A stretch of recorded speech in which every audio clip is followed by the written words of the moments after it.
नमस्कार फ्रेंड्स, यदि आप इलेक्ट्रिकल अप्लायंसेस किचन में यूज़ होने वाले अप्लायंसेस आप मैन्युफैक्चरिंग करते हैं तो ये वीडियो आपके लिए है। मिनिस्ट्री ऑफ कॉमर्स ने रिसेंटली एक क्वालिटी कंट्रोल ऑर्डर इशू किया है जिसमें आपका टोस्टर एंड किचन चिमनी ऐसे कई 3-4 प्रोडक्ट हैं जो उसमें कवर हो गए हैं मैंडेटरी सर्टिफिकेशन के अंदर। तो हम इस वीडियो में बात करेंगे क्वालिटी कंट्रोल ऑर्डर क्या होता है, उसको इम्प्लीमेंट करने के लिए इन्फोर्समेंट बॉडी कौन सी है, BIS के बारे में बात करेंगे, ISI का प्रोसेस या BIS लाइसेंस का प्रोसेस क्या है, आपके प्रोडक्ट को लाइसेंस लेने में कितना टाइम लगेगा, किस किस प्रोसेस को आपको फॉलो करना है और आपके एक्सपेंसेस क्या होंगे, लाइसेंस की क्या वैलिडिटी क्या होगी, लाइसेंस का कितने टाइम में आपको लाइसेंस ग्रांट होगा।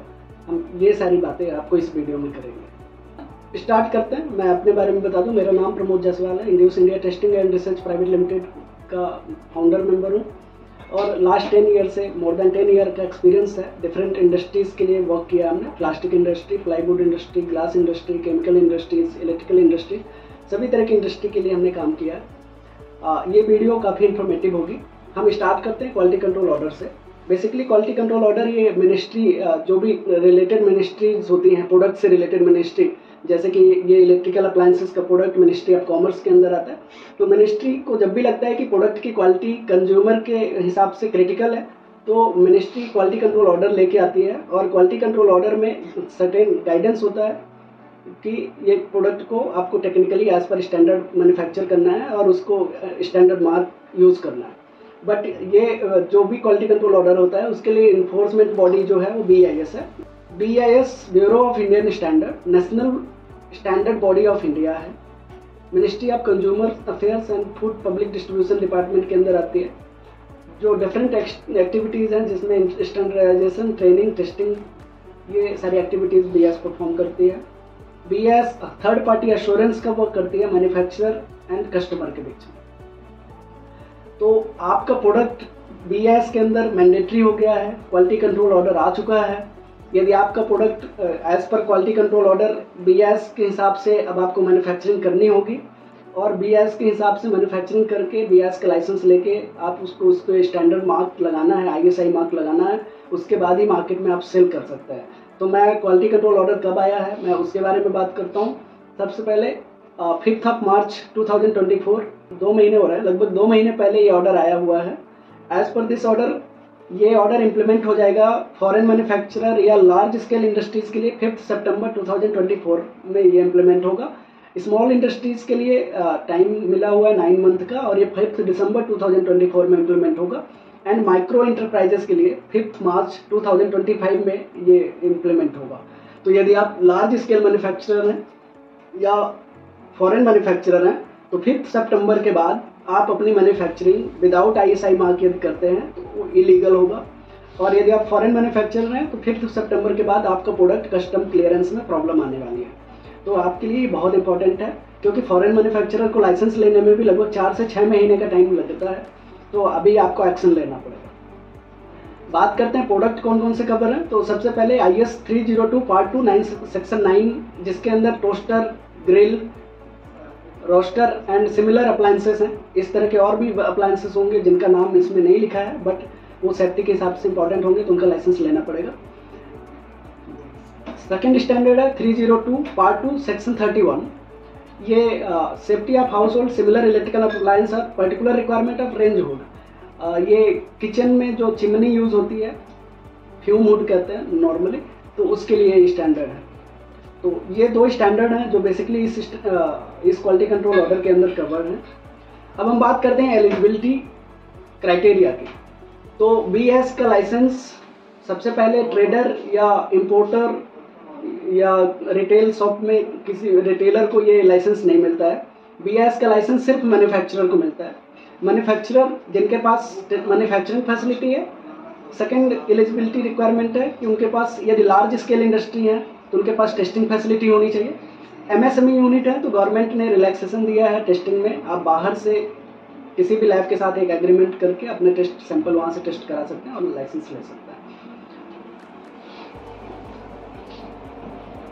Pre process for BIS certification. अब आप BIS का लाइसेंस लेना चाहते हैं तो सबसे पहले अपने प्रोडक्ट के बारे में आपको जानना होगा। सबसे पहले आपका स्कोप क्या लेना चाहते हैं, लाइसेंस का स्कोप क्या लेना चाहते हैं। जैसे कि मैंने आपको बताया कि ये आपका इलेक्ट्रिकल अप्लायंसेस में कुछ नाम दिए हुए हैं, टोस्टर, ग्रिल्स। तो आपको आइडेंटिफाई करना है कि आपका क्या प्रोडक्ट है, आप क्या प्रोडक्ट मैन्युफैक्चरिंग करते हैं। क्योंकि जब तक आपको ये नहीं पता होगा आपका प्रोडक्ट क्या है, तो आप एप्लीकेशन लगाएंगे, आपका एप्लीकेशन क्लोज हो सकता है। तो आपका प्रोडक्ट का स्कोप आपको पता होना चाहिए कि आप क्या प्रोडक्ट बना रहे हैं, क्या लाइसेंस लेना चाहते हैं और किस स्टैंडर्ड के अंदर लेना चाहते हैं। तो आपको अपने प्रोडक्ट के बारे में और आपके अपने स्टैंडर्ड के बारे में आपको स्टडी करना होगा, प्रोडक्ट को समझना होगा। और ये दोनों चीज़ें आइडेंटिफाई करने के बाद फिर यदि आपकी कंपनी बड़ी है तो आपको लैब इंस्टॉल करना होगा। Lab installation for testing large scale company के लिए मैंडेटरी रिक्वायरमेंट है। तो आपको लैब इक्विपमेंट लगाने होंगे एज पर स्टैंडर्ड। और लैब इंस्टॉलेशन के बाद फिर आप सर्टिफिकेशन के लिए प्रोसेस कर सकते हैं, जिसमें इनिशियली 7-8 स्टेप होते हैं। BIS लाइसेंस के सर्टिफिकेशन प्रोसेस के लिए जो स्टेप्स होते हैं मैं आपको पहले ब्रीफ कर देता हूँ। सबसे पहला डॉक्यूमेंटेशन स्टेप है। सेकंड है आपका applicant sample testing. Applicant sample testing ये एप्लीकेबल है सिर्फ सिंप्लीफाइड प्रोसीजर के लिए। फॉरेन मैन्युफैक्चरर या नॉर्मल प्रोसीजर के लिए कोई प्रोडक्ट होगा तो उसमें ये सेकंड स्टेप रिक्वायर्ड नहीं है। देन आपका एप्लीकेंट सैंपल टेस्टिंग के बाद थर्ड स्टेप होता है application submission to BIS। And fourth step में एक BIS ऑडिटर नॉमिनेट होते हैं जो आपकी एप्लीकेशन को ऑडिट करते हैं। फिफ्थ स्टेप में आपकी फैक्ट्री की ऑडिट होगी।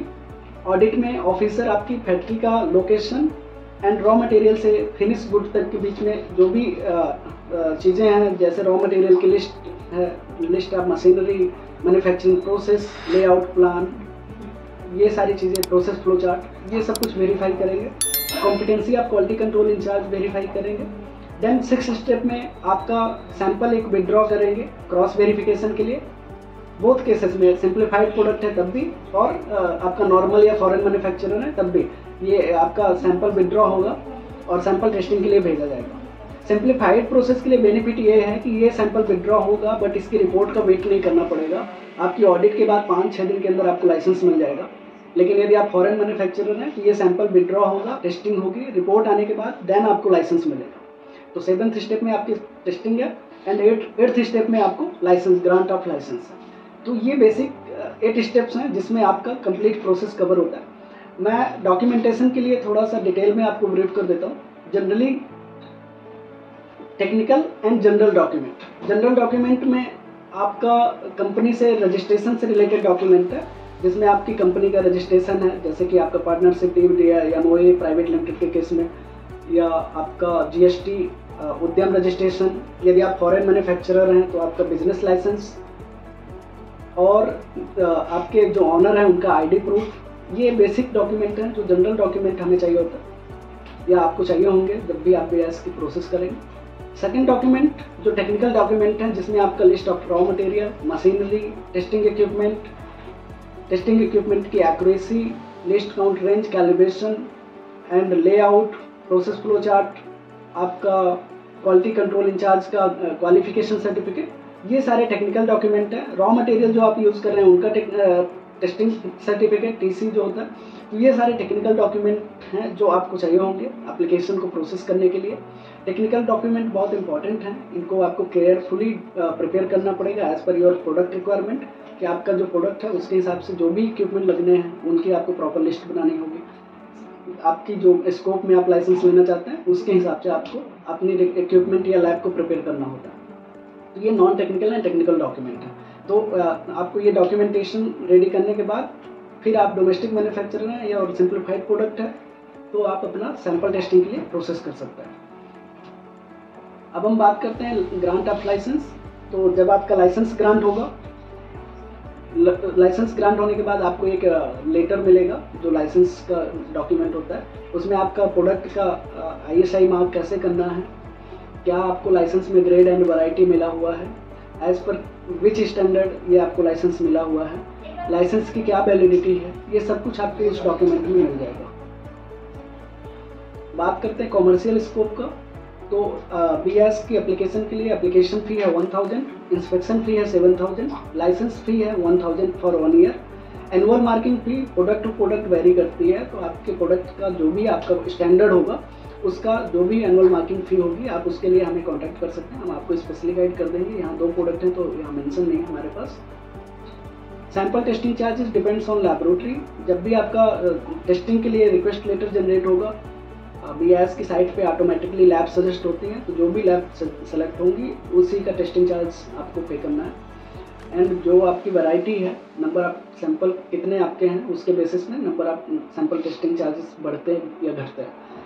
अदर एक्सपेंसेस जो आपके सैंपल के ट्रांसपोर्टेशन वगैरह में जो कॉस्टिंग आएगी, ऑडिट में आपकी कॉस्टिंग आएगी, तो ये सारी चीज़ें आपकी अदर एक्सपेंसेस हैं, लगभग 30,000 के आसपास ये भी आप मान के चलिए। इनिशियली ये लाइसेंस आपका जो वैलिड होता है 1 साल के लिए होता है, सेकेंड ईयर ऑनवर्ड्स आप इसको 5 ईयर तक के लिए रिन्यू कर सकते हैं। जनरली 35 से 45 दिन के टाइम में आपको लाइसेंस मिल जाता है यदि आप डोमेस्टिक मैन्युफैक्चरर हैं या आपकी मैन्युफैक्चरिंग यूनिट इंडिया के अंदर है। लेकिन यदि आप फॉरेन मैन्युफैक्चरर हैं तो इसमें 4 से 6 महीने का टाइम लगता है एक प्रोडक्ट के सर्टिफिकेशन में। उम्मीद है कि ये वीडियो आपको काफ़ी इंफॉर्मेटिव लगी होगी। रिक्वेस्ट है कि आप सब्सक्राइब करें सो दैट कि आपको जो भी अपडेट हो आपको हम दे पाएँ, और शेयर करें, सपोर्ट करें। Thank you so much.